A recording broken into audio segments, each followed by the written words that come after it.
On this James the Bike Guy, we're taking a look at DT-Swiss's new drive system, the Rachet EXP. This is an update on the Star Rachet system that DT-Swiss is so well known for, and we're going to go into some of the changes that they've made, why they did it, and then of course, we'll listen to how it sounds. So if this kind of thing is interesting to you, be sure you hit that subscribe button, as well as leave me some comments while we're checking it out, and any questions that you might have. So the new drive system came out with the goals to be lighter, even more reliable, and still have that crisp engagement that you're used to feeling when riding with a DT-Swiss wheel set.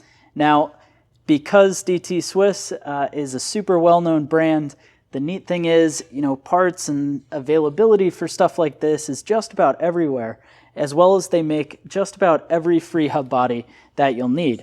Now, the new system is just like the old. You don't need any tools. You just kind of pop it, pull your end cap off, that comes off to the side, and then your free hub body will come off.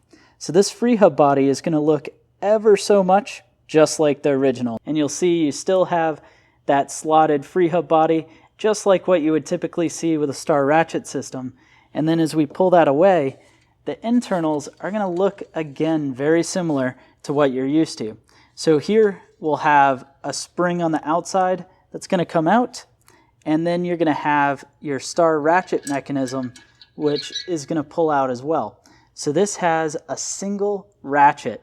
So in most DT-Swiss setups, the originals, you'd have a spring on the outside, that Star Rachet system would come out, and then you'd have an opposing Star Rachet on the inside, also with a spring, that would then slide in and out of a drive ring that more or less looked identical to the reverse of what your free hub body looks like. But instead on the EXP, you'll see that the ratchet mechanism is built into the drive ring.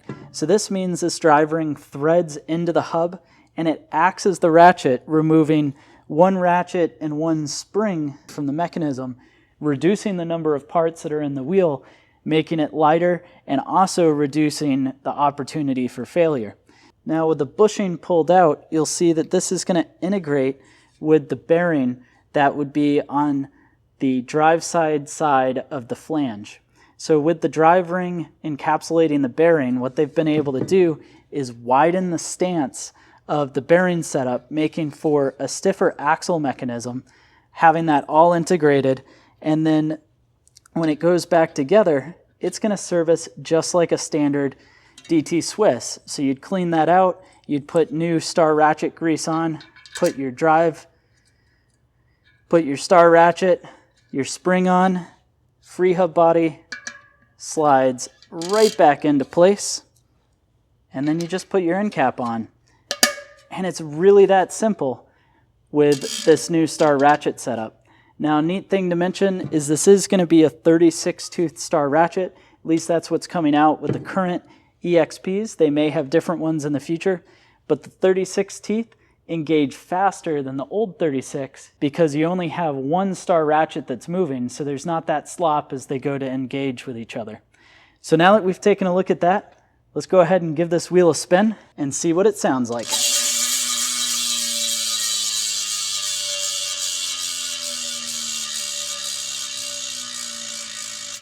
Well, if you didn't know any better, you'd think that was just a standard DT-Swiss Star Rachet.